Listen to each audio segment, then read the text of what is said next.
bem, sétimo episódio. Hoje o tema é um tema polêmico, badaladíssimo: imigração e multiculturalidade. Mas é muito importante a gente lembrar que esse tema, imigração, conversa com um tema que nós já trabalhamos aqui no programa Te Conheço. Às vezes ele esbarra lá na história do preconceito, o junto e o separado. A multiculturalidade é tudo de bom, hein? Imagina um baldinho cheio das formas de pensar, agir e sentir de um povo, onde a gente vai ficar numa única dimensão, a dimensão humana. E a gente já falou sobre isso também no episódio passado. O único rótulo que nós podemos ter é que nós somos seres humanos. Que a gente já sabe que de perto ou de longe, todos somos diferentes. E aí, o que eu quero conversar com você nesse primeiro momento, junto com essas pessoas incríveis, é sobre o fenômeno da imigração, que pode, inclusive, nos ajudar a saber quem nós somos. Tem uma máxima que começou a rolar no Instagram, que é aquela história: se eu quero me autodescobrir, eu vou familiarizar o estranho, eu vou trazer o estranho para perto de mim. Eu nunca fiz isso antes, deixa eu ver como é que eu funciono pela primeira vez fazendo isso que eu nunca fiz antes. Então, eu vou familiarizar o estranho. Mas eu também posso e devo estranhar o familiar. Por que eu faço isso que eu faço? Nunca parei para pensar nisso? Por que eu faço isso? Porque às vezes você está fazendo algo que nem é seu. É algo que colocaram lá no seu baldinho. Lembra a história da gente jogar a água da bacia sem jogar o bebê fora? Joga fora o que não nos serve, mas fica com aquilo que é mais valioso. Então, o tema de hoje é esse, gente boa: imigração e multiculturalidade. Eu quero saber daqui, desse plantel, olha, vou usar um termo ligado ao desporto. Quem é que já migrou de um país para o outro, ou até mesmo dentro de um estado para o outro? Que nós aqui, a maioria, nós somos, aliás, a maioria não, todos nós somos brasileiros. E olha que interessante, cariocas. Então, estamos aí no mesmo saco. Porém, podemos sentir, pensar e agir também de forma diferente, vindo do mesmo saco ou do mesmo baldinho. Sabe aquela história? Será que todos somos areia do mesmo deserto? Diga aí, quem é que já migrou aqui?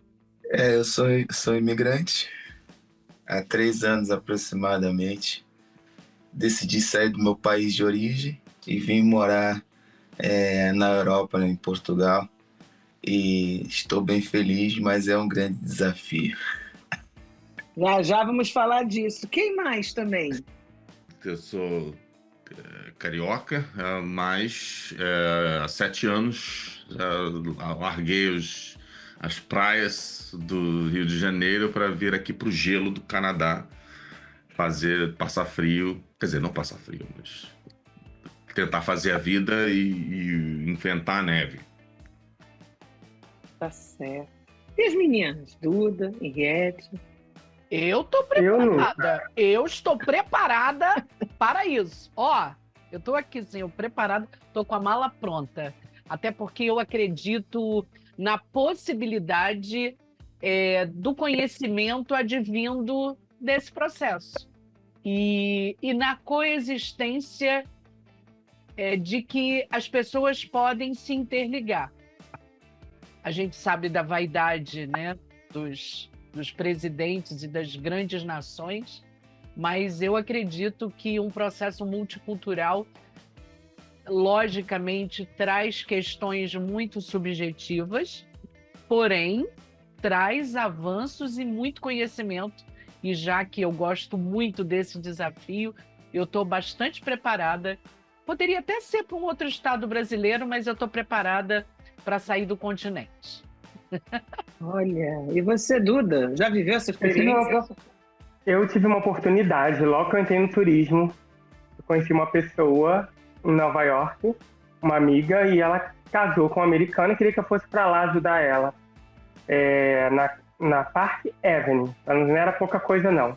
E aí eu sempre fui aquela carioca de amigos, praia, esporte, e eu não me via nesse lugar, mas eu estava disposta a ir, e eu não quis ir. Aí eu pensei bem, falei, não, estou começando a minha profissão agora, vou dar um tempo. E hoje, na minha cabeça, não passa de jeito nenhum, de forma alguma, eu ir morar fora do Brasil. A não ser que seja Salvador, Fortaleza ou, deixa eu ver, Maranhão. Só. Olha que interessante. Eu fiz essa pergunta logo no início do programa. Michel, Luiz Eduardo, parece que colocaram o eu recolhido como se fosse assim, opa, vamos falar daquela parte, né? Que eu estranhei o familiar e familiarizei o estranho. Vocês já conhecem todos nós, já nos sabem um bocadinho, e vocês já sabem que nenhum dos dois são introvertidos. Eles são extrovertidos, eles se mostram, mas quando o assunto é imigração, opa, parece que alguma coisa se passa dentro desse eu interior. Eu também migrei, né? Eu saí do Rio de Janeiro e vim para o Porto, em Portugal. O motivo que eu fiz migrar foi justamente sacudir. Já tinha 2 filhos casados, netos, nós estávamos sozinhos, então vamos viver aquilo que nós patrocinamos para os nossos filhos. Vamos fazer um intercâmbio enquanto casal. Só que esse intercâmbio já dura 7 anos em função de coisas que a gente sabe, segurança, né? Paz para andar na rua, não ser tão invadido como a gente infelizmente foi quando morava no Rio de Janeiro. Mas a questão é, qual é o ganho que a gente tem quando a gente vive essa experiência de sair do seu país de origem e ir para um outro lugar? Tem um monte de coisa que ajuda a mexer lá com a morada desse eu, que é bem diferente de quem está saindo fugido, porque refugiado é uma coisa e imigrante é outra. A gente não está em perseguição política, graças a Deus o nosso país, bom, não está numa guerra oficial, que a gente tem uma guerra civil, né, que é bem diferente, mas é diferente também de ter tudo explodido, como a gente vê hoje na Ucrânia e até mesmo na Rússia.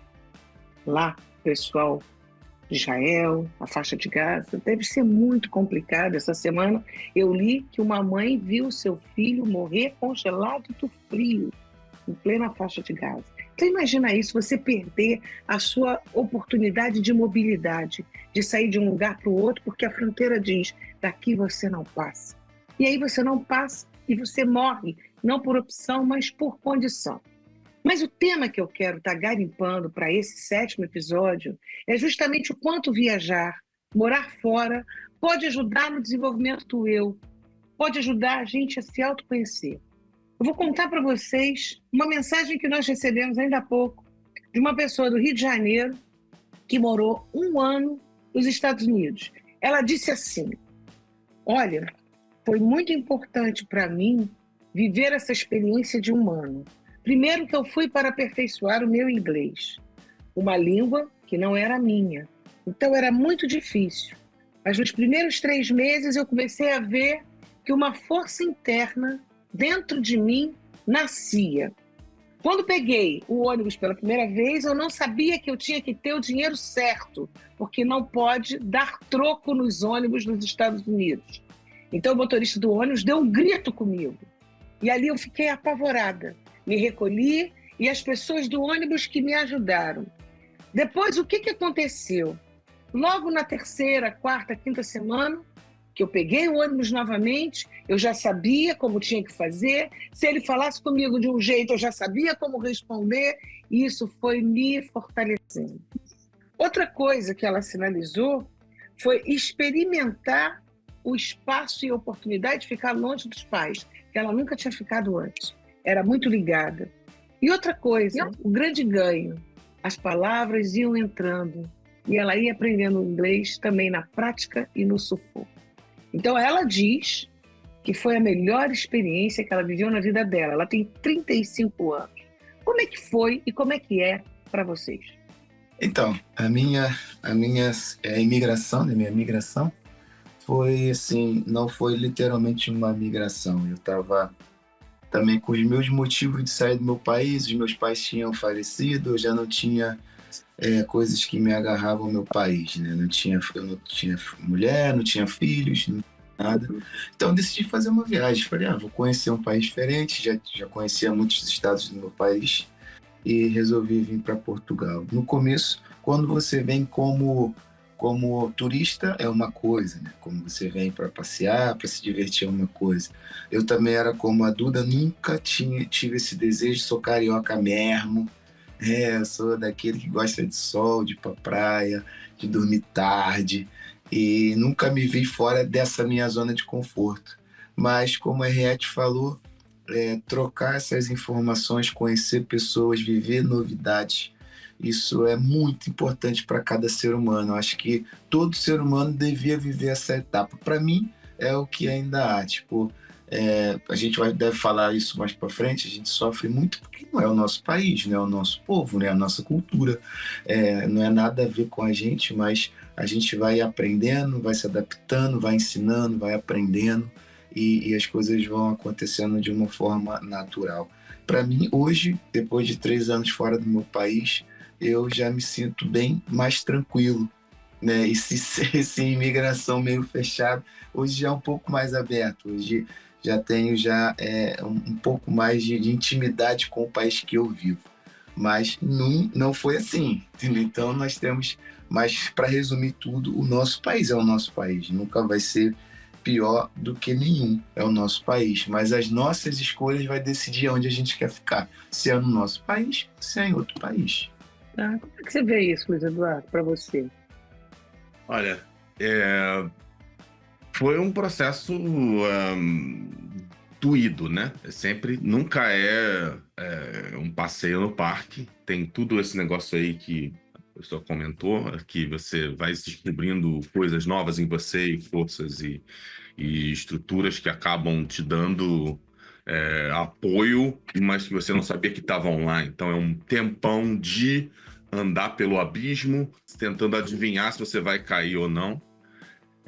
Logo no começo, vir para cá o desamparo é muito grande, porque você não tem ideia de como resolver os problemas. Às vezes você está longe de todo mundo, longe da família, você se sente isolado, desamparado, né? Você é um tipo de gente diferente no meio de estranhos, né? E você fica ali, tipo, completamente vulnerável. Você fica pensando, a pessoa vai lá e arranja um problema com você. Você não sabe se você for processado, se você vai ser deportado e sair. Então a sensação de isolamento é muito profunda, né? Então, emocionalmente, é duro, é um negócio problemático. Que às vezes a pessoa vendo o lado bom, vendo o glamour de sair do país e morar fora, não sabe esses detalhes. Mas é normal, eu sempre falo isso sobre várias coisas, né? Falar que uma coisa é difícil ou que é dolorosa não quer dizer que você não tem que fazer. Quer dizer que você não deve fazer levianamente se você não tem um motivo para fazer isso, né? O aprendizado é sensacional, né? O crescimento, né? A mudança de perspectiva sobre você mesmo é um negócio magnífico, né? Você, de repente, poder relativizar Eu já sou uma pessoa naturalmente estranha ao diferente e adora estranho o familiar e acha familiar o diferente, né? Adoro um negócio diferente. Eu vivo questionando das coisas normais do dia a dia, né? Mas esse isso ponto que você tocou. Desculpa te interromper. Ah. Esse ponto que você tocou de ter ficado durante um tempo numa corda bamba, experimentando a vulnerabilidade, até de ser deportado, ou de alguém falar alguma coisa que você não sabia, e aí você é processado em função da sua reação. Esse total espaço de desconhecimento e ir com aquilo que você tem, os seus recursos internos, muitas pessoas sentem, independente de fazer a imigração. Às vezes, no próprio país, né? Acho que Duda até deve sentir isso na pele por conta de todos os preconceitos que ela já passou. Existem camadas, né? E a gente está falando disso aqui. E do outro lado, Henriette diz, olha, eu estou pronta, passaporte pronto, validade, beleza. Ou seja, essa chama que tem de sair para se autoconhecer, estranhar o familiar e familiarizar o estranho, também é positiva, né? Eu estou aqui me lembrando como é que foi a primeira semana, o primeiro mês de vocês dois, Michel e Luiz Eduardo, porque eu também lembro dos meus primeiros 6 meses foram muito difíceis, e eu sempre trabalhei com expatriado, que fica um determinado tempo, por questões de trabalho, num outro lugar, num outro país, para poder fazer essa inclusão social, não só dele, mas da própria esposa, porque muitas vezes isso estende até as crianças, quando tem filhos, para a gente ajudar a organizar a escola e tudo mais. Porque aí eu fazia o trabalho completo. E essa sensação de que você é uma planta e que você precisa tirar uma mudinha dessa planta para plantar em outro lugar. Isso é muito doido, porque é mais ou menos isso que a gente vive como uma boa metáfora. Como é que foi para vocês dois? Né? Porque teve que ver o que ia levar, o que ia botar na mala, não dá para levar tudo do eu brasileiro. Teve que construir um eu canadense e um eu português, um eu europeu. Como é que é isso? Como é que essa mudinha começou a florescer na percepção de vocês? Eu quero saber qual é o perrengue que vocês passaram, que vocês lembraram quem vocês são, para dizer, não, peraí, eu tô aqui. Porque eu não sou cidadão só brasileiro, eu agora sou cidadão do mundo. Quando eu cheguei em Portugal, foi muito bom, né? Eu tava com esse espírito que a Riad tá legal, eu tô na Europa e tal. Mas com uma semana esse sentimento começou a ficar diferente. Por quê? Porque eu tive que começar a procurar documentação, essas coisas que eu não sabia, não conhecia. Aí uma amiga me ajudou. E a primeira coisa que ela falou foi o seguinte: Michel, tem que ter um trabalho para você começar a dar uma guinada na tua vida aqui fora. Só que, assim, para quem não sabe, o imigrante, quando ele chega num país, ele chega sem documento, assim, sem nada, ele não é ninguém, literalmente, ele é como se fosse um bebê. Então, não adianta a experiência que você já tem no teu país, não adianta nada disso, a não ser que você seja empreendedor. Então, quando eu fui nas empresas para colocar o meu currículo, nada era validado, nada, era zero. Então, o meu primeiro trabalho aqui foi trabalhar numa roça. Eu trabalhava na educação no Brasil numa escola, tinha uma escola e pronto. Quando eu cheguei aqui, eu estava catando mirtilo, catando fruta no sol de 40 graus no Alentejo. E ali fiquei um mês, mais ou menos. E pronto, e fiquei lá e às vezes eu pensava, pô, será que é isso? Será que não é? Mas estava ali envolvido ainda naquela empolgação, eu estou na Europa e não sei o quê, papapá, conclusão. Acabou a colheita ali, os meus patrões não me pagaram. Tipo, a gente tomou um golpe, a gente ficou sem receber aquele dinheiro, tinha pouco dinheiro no bolso. Tive que sair de lá e vim para o centro de Portugal, porque aqui eu tinha um parente, fui morar num quarto, que era mofado, sabe? Um quarto frio, e já era mais ou menos no inverno. E ali, pronto, aí a minha ficha caiu, sou imigrante. Ali que o negócio começou a pesar, porque eu fiquei pensando, caramba, eu morava num apartamento muito confortável no meu país, tinha o meu carro, tinha a minha profissão, tinha meus amigos, tinha a minha rotina. De repente eu me vejo num país que a gente fala português, mas as pessoas entendem outro idioma, as pessoas entendem brasileiro, não entendem português. Então, eu estava num país que as pessoas não me entendiam, que eu não entendia ninguém, a gente falava o mesmo idioma, mas não se entendia. Eu ganhava pouco só para pagar as contas e não tinha expectativa e esperança de que aquilo ia mudar. Morava num lugar horrível, frio, chovendo, sozinho, como o Jason falou. E eu comecei a chorar. Ali eu chorei literalmente, ligava para o Brasil, ligava para o meu irmão, ligava para os meus amigos, quero ir embora, mas nem da passagem eu não tinha mais para voltar. Por quê? Porque eu não tinha conta bancária para mandar dinheiro do Brasil para Portugal. E como eu ainda não tinha essa experiência de imigração, não sabia mexer com eles, não tinha ainda esse pensamento. Então, ou seja, eu estava preso num país, num sonho que estava se tornando um pesadelo. Mas como o Jason falou, né, a gente vai conhecendo pessoas. Eu, graças a Deus, eu sou uma pessoa fácil de lidar, uma pessoa que consegue se comunicar, e as coisas foi virando. Depois de 3 anos, ainda não é fácil para o imigrante, mas para o imigrante, tipo aquele cara que quer reconquistar, que quer viver a vida que vivia no seu país, ainda está muito longe. E assim, vamos continuar lutando, continuar correndo atrás, mas foi muito difícil o início. Os 6 primeiros meses, como a Dulce falou, foi desesperador. Foi assim, foi, vou voltar, vou voltar, vou voltar. E pronto. E agora, como é que tá? Quer voltar ou não? Então, agora eu sinto muita saudade do meu clima, né? Tive a visita do meu irmão, vi como as coisas estão diferentes. Meu irmão ainda continua a mesma pessoa, né? Tá na zona de conforto. Eu já estou no 200 e 340, já não consigo dormir até tarde, já não consigo, eu faço 300 mil coisas. Voltar para morar, por enquanto, não. Assim, eu não penso em voltar para o Brasil para viver.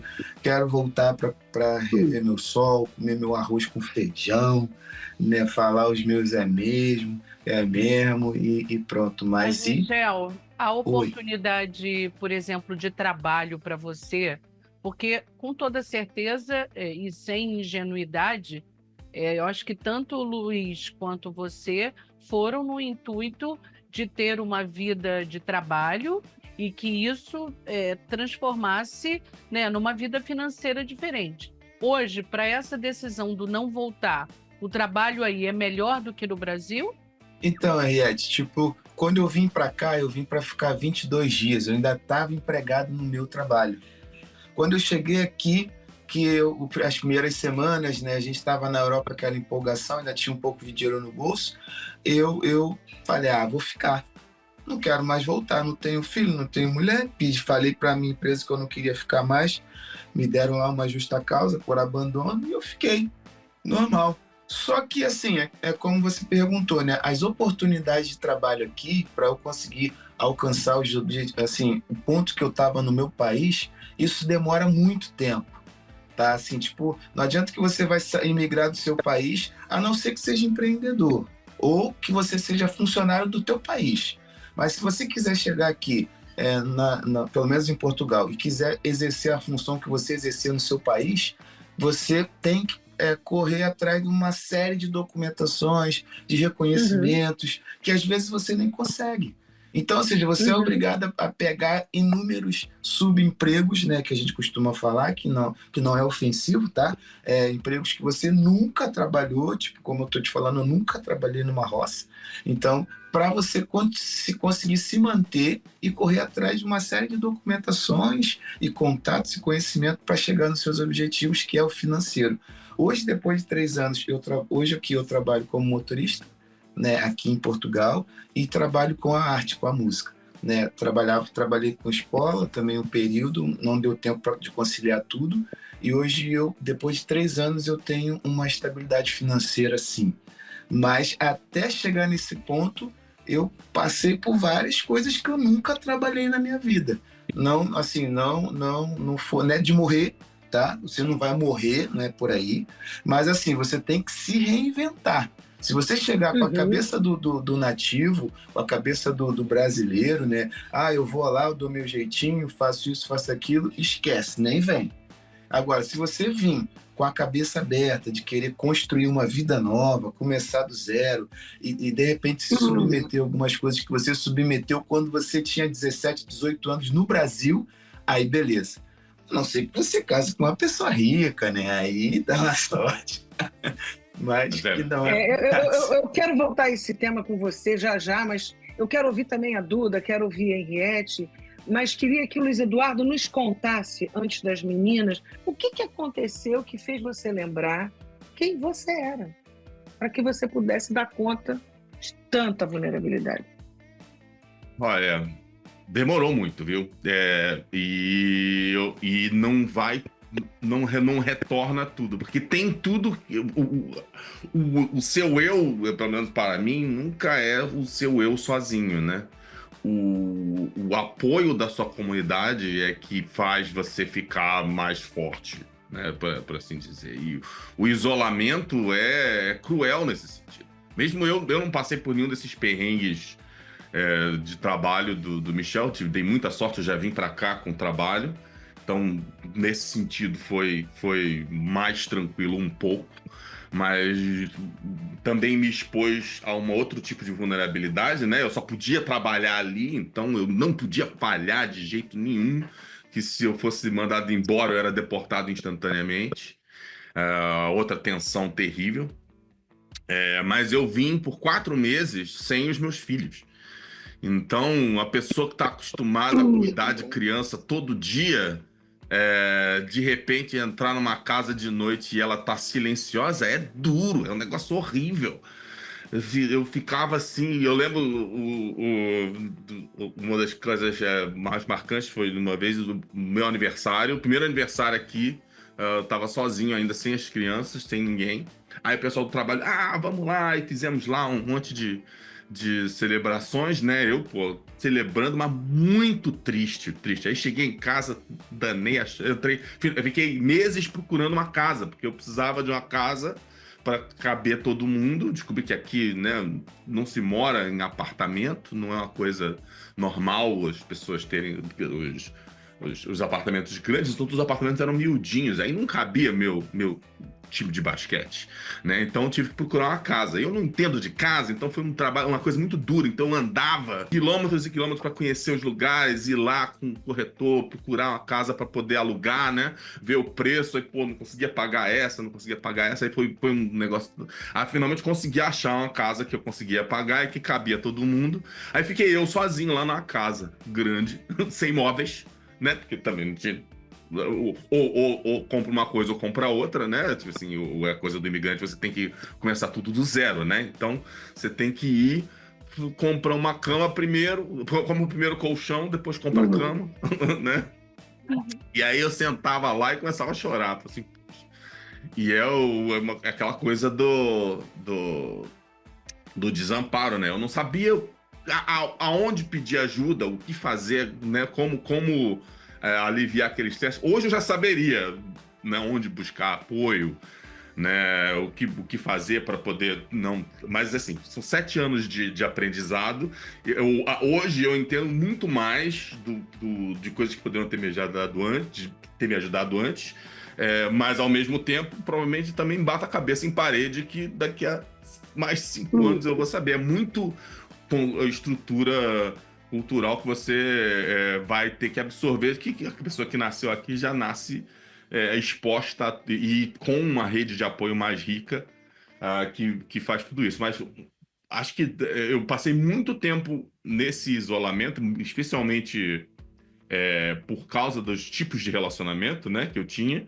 Eu conheci um monte de gente de trabalho e uma característica que faz os canadenses serem muito diferentes dos brasileiros na lida com as pessoas e que é impressionante e surpreendente é que eles não se metem muito na sua vida se você não pedir, se você não der espaço, né? Eles te tratam maravilhosamente bem, mas com uma superficialidade ali que parece estranha para o brasileiro que já chama para o churrasco, né? Encontrou na rua, já chama para o churrasco. Mas que ela ajuda a preservar as pessoas de criarem problemas uns com os outros ali, né? Você consegue ser extremamente cordial, extremamente amigável, sem se meter com nada da outra pessoa e conviver super bem com pessoas de todos os tipos diferentes ali, e aí ir aprofundando conforme as pessoas vão abrindo espaço. É muito legal. Em compensação, o brasileiro aqui se sente completamente isolado por anos, né? Tipo assim, as pessoas não entram, não se aproximam, né? Eu fiquei, depois que os meus filhos vieram, né? Mas são experiências interessantes, né? Onde você se aproxima e se afasta até desse próprio eu. Desculpa te cortar, mas eu quero levar agora a questão para as meninas, porque, por exemplo, Henriette também teve a oportunidade de ter um pai de outro país e que, de alguma forma, esta cultura, esta multiculturalidade se fez presente. E Duda trabalha com viagens nacionais e internacionais e fala que, cheia de certeza, eu não mudo do Brasil mesmo. Eu vou para Salvador, vou para Fortaleza, sei lá, Maranhão, mas ela tem certeza que não vai colocar o pé lá do lado de fora para morar. Ou seja, ela não vai emigrar, porque quando a gente sai do nosso país para ir para outro, a gente vai emigrar. E quando a gente entra num país diferente, a gente imigrou. Mas o movimento de deslocamento chama migração. Eu queria ouvir você, Henriette, como é que foi receber um pai com outra cultura, com outro sotaque, inclusive diferente do seu? Foi orgânico. Imagina, uma mãe baiana, dia de domingo era uma loucura, que imagina fazer um cozido português e um cozido baiano. Então, de manhã já tinha briga na cozinha. E era uma casa muito barulhenta, uma casa com vinho. Então, eu talvez tivesse toda a possibilidade de poder beber muito. E eu sou fraquíssima para bebida, mas eu bebo vinho desde menina. Queres provar? Quero, pai, quero ver. E, nossa, bebo cerveja preta, cerveja branca, cerveja amarela e comidas de diferentes. E aí ele lia A Voz de Portugal e ele chorava vendo aquelas páginas. E eu vou usar um termo que a gente aprende com a questão, né, do processo migratório. Meu pai tinha um banzo, que era uma tristeza profunda, e é uma história muito louca, né? Um dia, talvez, o programa Te Conheço a gente vai levar uma temporada só comigo contando a minha história, que é uma história novelística. Mas, assim, o meu pai tinha uma tristeza profunda de ter saído de lá e ter vindo para cá, e acho que a alegria que ele tinha é a família que ele formou conhecendo a minha mãe, que ele foi um homem que amou a minha mãe do jeito dele, né? Porque amar tem um jeito muito característico, mas era uma casa muito interessante e a gente ria muito. E as pessoas, quando visitavam a nossa casa e não conviviam com meu pai, diziam assim, o que ele está falando? E era muito engraçado da gente, né, entender naturalmente o que ele estava dizendo.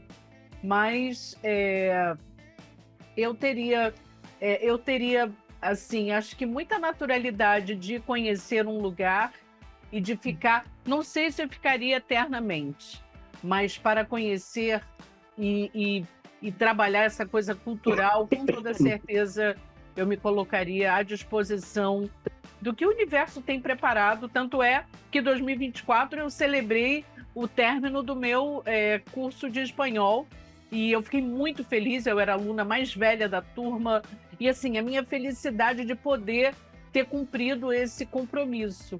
Mas é isso, gente. Sempre foi muito legal, sempre foi muito bacana conviver com uma pessoa que trouxe muita característica local e colocou no nosso convívio diário. Bacana, do global para o local e do local para o global. Sim. E aí, Duda, da onde vem tanta certeza de que daqui não sai, daqui ninguém tira? Então, aos 19 anos eu fui a Paris sozinha, não falava nem inglês, nem francês, e eu me virei. Agora, todas as viagens que eu fiz, eu sempre fui uma pessoa observadora da alma de outros países, da população, do jeito que eles agem, como eles são. E eu achava isso nada a ver com o Brasil. Eu ficava assim, gente, que coisa louca. O brasileiro totalmente é o inverso disso. E tanto que eu falo com meus amigos, a gente tem a síndrome mesmo do cachorro vira-lata. A gente acha que o Brasil é uma bosta. E ao longo desses anos todos, 31 anos já viajando, já conheci vários países, mais de 27, eu via nitidamente, hoje eu falo isso, que eu não quero sair do Brasil. Mas hoje também, preparada mentalmente, psicologicamente, alto de si, eu acho que eu conseguiria passar por essa barra pesada que os meninos e você, Dulce, passaram migrando, né? Eu acho que eu conseguiria, porque eu me dou muito bem comigo mesma, eu não precisaria de ninguém. Mas na época que eu era nova, eu precisava dos meus amigos. Eu lembro de viagens, de eu passar 30 dias na Europa, ligar chorando para minha mãe. Eu quero voltar, isso aqui não é para mim, gente, eu não sei o que eu estou fazendo aqui. Eles são muito estranhos, eles não dão bom dia, eles não falam obrigado direito, não olham na sua cara. Isso era uma coisa que me incomodava muito. Então, quero dizer que vocês falam que eu sou guerreira, mas vocês, contando a história de vocês, eu não me vejo nova, passando por tudo. Eu acho que seria um problema sério para mim. Seria bem complicado eu sozinha aturar tudo isso, essa barra, fora as barras que eu já passei. E Henriette, o Brasil precisa de você. Fica aqui, não vai não. Olha só, eu quero agora... Posso falar um negócio rapidinho? Diga. Falou sobre a virada de chave, né? E eu tô aqui pensando aqui, e eu acho que para mim a minha virada de chave foi em relação às dificuldades, sabe? Que a gente passa aqui e sobre o que a gente poderia ganhar com isso, sabe? Tipo, depois de um tempo passando por várias situações, conhecendo várias pessoas, eu fui vendo que o dinheiro é muito importante, tá? Eu não tô querendo ser hipócrita, o dinheiro é muito importante, mas, assim, você tá num país que você consegue viver em paz, isso não tem preço que pague, sabe? Tipo, eu amo meu país, amo o Brasil, assim, tenho muita saudade, mas quando eu cheguei aqui em Portugal, a Duda falou, o final foi o que eu queria falar. Quando você vê que os outros países precisam da nossa alegria, sabe? Precisa da gente, precisa de ver o nosso sorriso, sabe? Precisa entender que o dinheiro não é tudo, porque dependendo do país que você vai, eles amam muito mais o dinheiro do que as pessoas. Você vê que, pô, você tem que estar ali, sabe? Tipo, eu participo de vários eventos aqui, com escola de samba, com samba enredo, que a grande maioria são português. Mas quando você vai no ensaio, você sai de lá triste, sabe? Por quê? Porque as pessoas não sorriem, sabe? As pessoas parece que fazem aquilo dali como se fosse uma obrigação. E eu viro e falo, gente, o carnaval é a melhor época do Rio de Janeiro, cara, todo mundo feliz, rindo e tal. E eles ali... Então, ou seja, quando eu chego lá com um sorrisão, vamos ser campeão e tal, as coisas... Então, acho que existe essa necessidade das pessoas que realmente querem fazer uma diferença, sair como se fosse uma missão, sabe? Como se fosse uma questão de necessidade. Eu acho que hoje eu entendo, a minha virada de chave foi aí, que eu falei, poxa, calma aí, eu com um cavaquinho no meio da rua, as pessoas se encostavam, queriam me ouvir, e às vezes ninguém nem entendia, e tinha vezes que eu estava numa mesa, a Duda estava falando, eu estava numa mesa no Algarve tocando, aí chegou um casal de ingleses, e estavam tentando me comunicar, meu inglês é horrível, né? E tentando se comunicar, e eles estavam fazendo tipo uns sinais, e falando que na cidade dele era um outro tipo de música, só que eu tava entendendo que eles queriam me levar para casa deles. Eu falei, pô, calma lá, me levar para casa. Então, acho que essa troca é muito necessária, sabe? Esses perrengues que eu passei e passo até o dia de hoje, eles são transformados quando a gente vê, cara, eu preciso estar aqui. Eu preciso viver isso, sabe? Eu preciso mostrar para essa sociedade que as coisas não são assim. Então, ou seja, chocar mesmo, bugar o sistema, literalmente. Você encontra o seu valor, né? Você encontra É isso. Né? Como a Dulce, que você está contribuindo. Como a Dulce falou, sou brasileiro mesmo, cara, e eu posso transformar vidas, sabe? Eu posso também ensinar, eu posso também mostrar para vocês que a gente pode ser diferente, que a gente pode abraçar, que a gente pode sorrir, que a gente pode ajudar o próximo, sabe? São coisas que, assim, dependendo do país que você vai, isso nunca foi falado, sabe? Então, pois é, eu vou cortar vocês e já vou vendo que a gente tem que falar sobre esse tema na semana que vem de novo. Eu quero escavar mais um bocadinho, até porque é essa diversidade que a imigração traz que nos enriquece, o nosso lado humano mesmo, né? Onde a gente vai enchendo o nosso baldinho de coisas e a mudinha vira uma plantinha, né? Mas eu quero fazer um exercício aqui com vocês da ordem do humano, onde vocês vão me responder de bate e pronto, para a gente ver que essa questão de país, de fronteira, isso foi instituído, né? A gente sabe, tem que instituir para organizar as coisas. Mas antes de qualquer coisa, de ser brasileiro, português, canadense, americano, a gente também é humano. Uma vez eu ouvi isso até de um cliente meu, Down. Ele me perguntou assim, Dulcinha, quando a gente morre, a gente vai para que país? Eu achei tão interessante a pergunta dele, né? Se a gente acredita que a nossa consciência vive independente do credo, ou que a gente tem alma e é um feixe de luz, será que a alma também precisa passar pela política de imigração para entrar em outro país?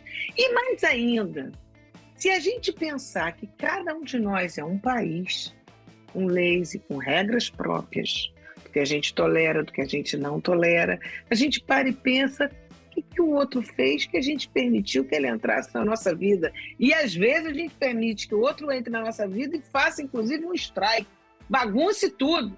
Então, eu quero que vocês pensem sobre o tema imigração e multiculturalidade, principalmente você que vai nos assistir, de forma comprida, como um significante, não com um único significado. Ah, tá, então, se eu sair do meu país e morar em outro, eu virei imigrante. Tá, às vezes a gente está no próprio país E a gente vive o estranhar o familiar e familiarizar o estranho. Só que nem sempre a gente para pensar nisso, por causa da tal da zona de conforto. Então a pergunta é, quem é que já se sentiu feliz na sua vida? Quem já se sentiu feliz? Quem já se sentiu feliz na sua vida? Pelo menos uma vez. Quem? Feliz? Eu já. Feliz. Muitas vezes. Muitas vezes. Quem é que já se sentiu triste na própria vida? Muitas vezes. Também já, várias vezes. Quem é que já se sentiu sozinho? Muitas vezes. Muitas vezes. E podia ser aqui ou podia ser lá, no Canadá. Sim. Quem é que tem uma pessoa especial que ama muito? Eu tenho. Todo mundo. Quem é que já sentiu medo do novo? Eita, ferro. Todo mundo. Eita ferro, a gente tá descobrindo que a gente é tudo areia do mesmo deserto. Quem é que gosta de ouvir música? Aí, Michel, essa é pra você. Pra se sentir melhor. Você é louco sempre. Todo mundo! Pra se sentir pior também. Pra se sentir pior também, ó. Tá lá a sofrência, né? Tem uma música. Como é que era a música que eu ouvia quando eu tava lá em Fortaleza? Procurei remédio na vida noturna. Uma música assim. Dama de vermelho. É isso que o Luiz Eduardo Dama de falou, vermelho. É isso aí. E quem é que gosta, gente, de ter sonhos e objetivo para o futuro? Nossa. Todo mundo, né? Então, olha só, a gente fica por aqui. E se vocês quiserem que a gente volte a esse tema de migração e multiculturalidade, porque há ainda o que escavar, a gente volta sem problema. Até porque esse assunto mexe com outros conhecimentos que tem tudo a ver com o programa Te Conheço. Mas será que eu te conheço mesmo? Agora que você está morando em outro país, você está diferente, agora você vive chorando, você nem era assim. O que está acontecendo dentro do seu eu, na sala mais interna? A gente, então, se despede e vamos para os bastidores agora. Quem sabe a gente fala lá o que a gente não falou aqui. Tchau, pessoal. Beijão.